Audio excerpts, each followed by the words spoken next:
All right, let's talk about something in the pharmaceutical world that can literally make or break a company.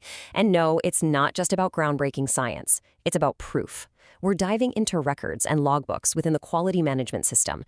This is the bedrock where quality is either proven or it's completely lost. You've probably heard this before, but I can't stress it enough. In pharma, the golden rule is, if it wasn't documented, it simply never happened. It's that black and white.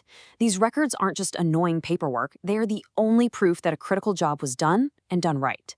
You could do perfect work, but in an auditor's eyes, without that documented proof, it's a failure, period. So, to really get this, we have to start with a really fundamental idea.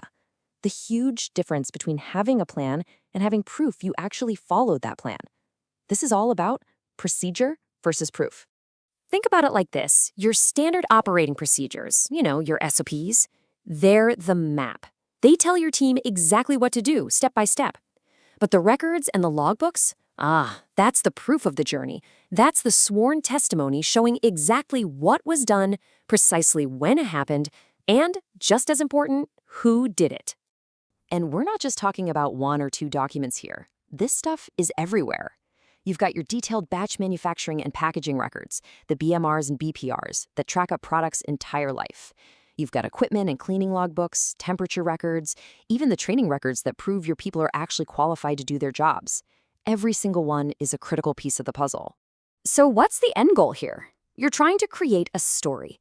A really good, complete set of records should read like a book, so much so that an auditor can pick it up and follow the entire life of a product, from the moment raw materials came in the door to the final package going out, all without having to ask a single person a single question. The documents are the only witness you need.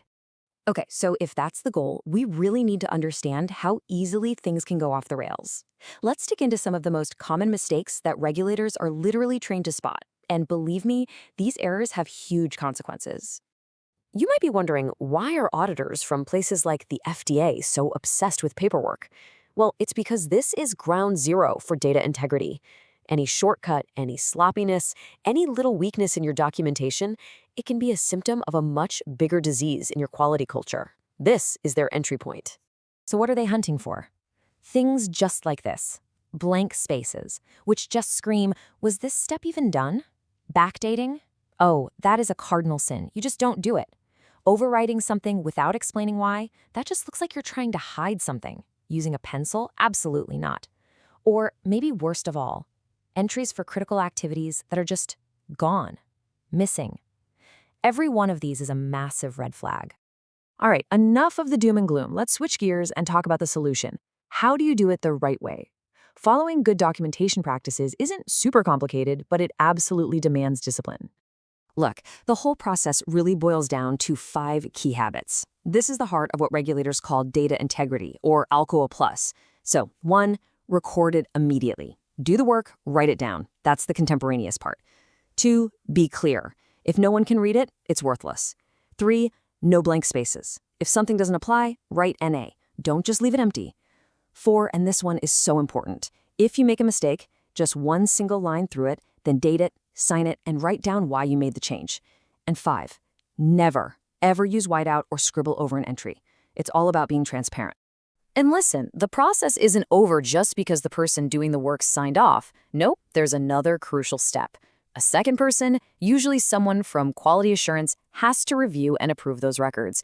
It's a critical check and balance to ensure everything is accurate. Now, it is so easy to fall into the trap of thinking this is all just about passing audits. But honestly, that's really missing the bigger picture. The true power of good records goes way beyond that. Because let's be real, the stakes here are incredibly high. We're not just talking about a slap on the wrist in an audit report. Bad records can mean a whole multi-million-dollar batch of medicine gets thrown in the trash. And in the worst-case scenario, it can trigger serious regulatory action, massive fines, or even a plant shutdown. This is serious business. So let's try to think about this a different way. Records are not a chore you do for an auditor. They are the evidence that protects your company, your products, and most importantly, the patient. They are the ultimate, unimpeachable witness that proves you did what you said you were going to do. It's your shield. So all of this really boils down to one final question you have to ask yourself and your team. Are your records a fortress, protecting your company and proving your quality? Or are they a liability, leaving you completely exposed? The answer to that question is written down in every single entry.